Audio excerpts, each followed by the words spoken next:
Well, it is exactly 4 p.m. East African time. Many thanks for joining us right here at Lookuptv. My name is John Matava. From wherever you're watching from, you just in time for the trending news making headlines from different parts of the country. Let's get started. The Senate has condemned 3 cabinet secretaries who failed to show up for a scheduled grilling session on Wednesday morning. The three prime cabinet secretary at Foreign and Diaspora Affairs Musalia Mudavadi, Energy CS Davis Chichir and Treasury CS Juguna Ndungu were no show, with the Senate expressing displeasure with the trio for late communication to the Secretariat of the Senate. Prime Cabinet Secretary has alerted Senate this morning. The Cabinet Secretary at the National Treasury has alerted the Senate this morning. Mr. Speaker, it should also occur to this House that this is not the first time the Prime Cabinet Secretary is failing to appear before this House. And Mr. Speaker, if this does not imply attitude, then what does? Yesterday, Mr. Speaker, we also fined the governor of Nairobi, Johnson Sakaja, who happened to be one time a senator of this great county of Nairobi. We have invited him since November 2022. We are in November 2023, 6 times, and he has never appeared, Mr. Speaker. Mr. Speaker, we gave that fine because we know he won't even appear tomorrow. And if he doesn't, Mr. Speaker, we are going to invoke Section 19 of the Parliamentary Powers and Privileges Act, that he should be arrested and brought to the committee, Mr. Speaker. And it is not a coincidence that just the second week when the members of the opposition want to engage robustly with these people, they're already running away, Mr. Speaker. It doesn't make any sense. I was looking forward, because we have a serious controversy in this country about the G2G deal. I wanted to look the CS Energy in his eyes and ask him those questions that I've written down here, Mr. Speaker. But he has run away. And this... I believe that when the Kenya Kwanza government ran for office, we are here for the hustler nation, for the people. What else are the cabinet secretaries so busy doing that they cannot come here to answer questions that the hustlers are asking, Mr. Speaker? Because for me today, I was looking forward to engaging with the Minister of Energy, Mr. Speaker. The bills on KPLC. Away from that, 2 people have died and 1 other person sustained serious injuries after bandits attacked a Wacho village in Isiolo County before making away with a known number of camels. Confirming the incident, Isiolo County Commissioner Asen Barua said that 100 camels have since been recovered in Shimpire Hills after fierce fire exchange between the NPRAs and the bandits, a melee that left police reservists nursing serious injuries.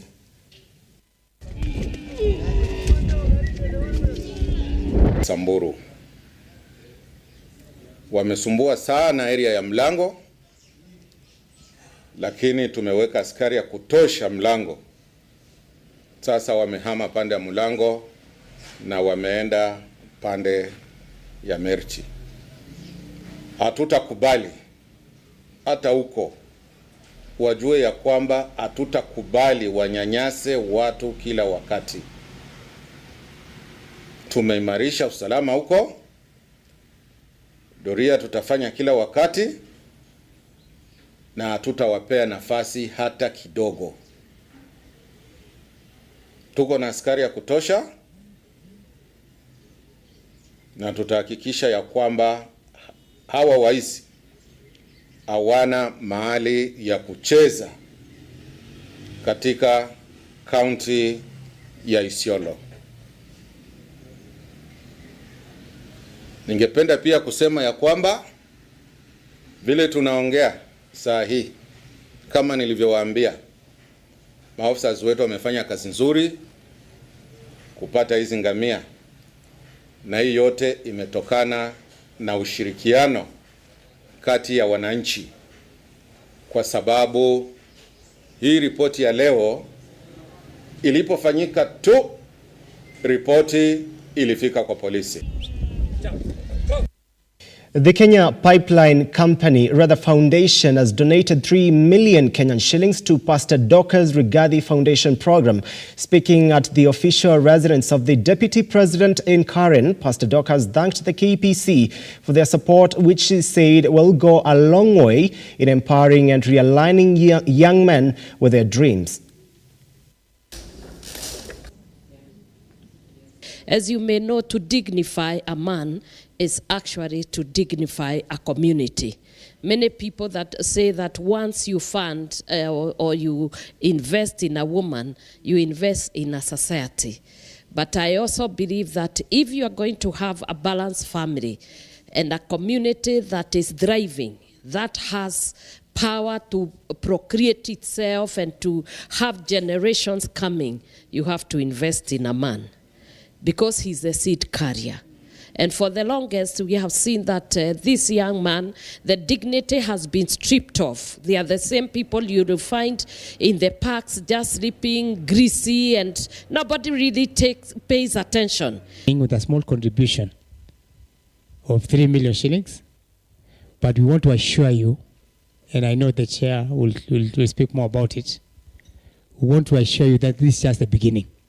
For Kenya Pipeline, we are really glad to be here at such a time, and we want to be counted in this cause. As the MD has alluded to the partnership, this is a partnership that we will work together, Your Excellency. We are going to work together. This is just the beginning. We will continue to come there and mentor. We will physically avail ourselves. I have told the MD he has to adopt. You have to mentor. Women in Kabete, Nairobi held a march to express their outrage over alcohol and substance abuse by young men. This comes after a young man died due to illegal alcohol consumption, and 2 others are in critical condition after being involved in the accidents related to alcohol abuse.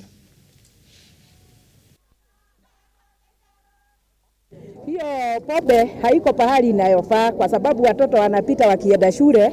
Mmesikia kuko na children home, na hao wasee wanatuacha dakika 5, ukimwekea chakula kwa meza anakwambia anafika barabara. Baada ya dakika 5 anarudi akiwa mlevi. Hakai kumaliza chakula tena anatoka. Kwa hivyo sisi tunaomba mtu ondolee hiyo pombe. Si hapa na mlevi, alikuwa mlevi choro. Mtoto wangu sasa hana mguu mpaka hapa. Nikiwete, a very young boy, 18 years, 19 years, amekuwa kiwete. Sababu ya hii pombe, ni mpaka lini tutalia hii mambo ya pombe? Ni mpaka lini jameni, tuondoleni hii pombe na wasi. Court. Anaenda wapi? High Court. So this person ako High Court Kiambu. Munanielewa? Ako High Court Kiambu. Na kesi imekuwa ikiendelea. Mention imefanywa na hearing itakuwa tarehe 11. I've just talked to the director. Hearing itakuwa tarehe 11. So sisi kama serikali hatuwezi funga, na kesi iko wapi?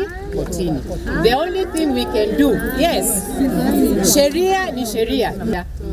We also have several others operating with court orders. Na zote ziko wapi? Kotini. So the county government of Kiambu inafuatilia hizo kesi kuhakikisha ya kwamba hizo kesi zimemalizwa, so that tujue nani ana operate akiwa na license na nani. Women leaders are pushing for the criminalization of the gender-based violence and cyberbullying as electoral offenses, which have been termed as a key entrances for the women seeking elective positions. During a public participation exercise in Machakos County to collect views of the Kenyans by the multi-sectoral working group pushing for the realization of the two-thirds gender principle, former Nyeri women representative Priscilla Nyokabi urged women caucus groups like the Maendeleo ya Wanawake to create a situation room to enable women to report in case they undergo or face gender-based violence during election campaigns. The framework for the implementation of the two-thirds gender principle at the national level has been elusive. We know that since the Supreme Court advisory of 2012, the requirement for Parliament to put in place the necessary laws that will ensure that at the national level we fully implement the two-thirds gender principle. We all remember the advisory of retired Justice David Maraga, that called for the dissolution of parliament for their failure to implement the two-thirds gender principle. And so, once again, we are on the journey to look for that that formula that will ensure that we implement the two-thirds gender principle. And because the matter is also in the national dialogue between the president and the former prime minister, that the two-thirds gender rule is implemented once and for all, and the women who vied are given the first consideration to be those that are nominated, so that we can have stronger women leaders joining the assembly. And the reason we start with National Assembly and Senate is because when those ones have two-thirds compliance, they can then push the society into two-thirds compliance across all the levels. But even now, we want Kenyans to know, when you elect a chairman, straight away elect a vice chair as a woman, opposite gender rule. When you elect a governor who's male, elect a deputy governor who's female. Rice farmers in the Mwea irrigation scheme in Kirinyaga County have criticized the move by the government to privatize Mwea Rice Mill Limited Company. The farmers argue that there was no public participation among the key stakeholders. They're now calling on President William RUTO to slow down, as the company has played a critical role in production in the rice area. Mwea Rice Mill Limited is among the 11 parastatals set to be privatized, with the government saying the move will generate more revenue and reduce demand for the government resources, among others. Right, and that is it from the trending news. Many thanks for watching. I'll be reading some few comments, but a bit later. And of course, be sure to catch up 7 p.m. and 9 p.m. right here at Lookuptv. My name is John Matava. Please do have yourself a very fantastic evening.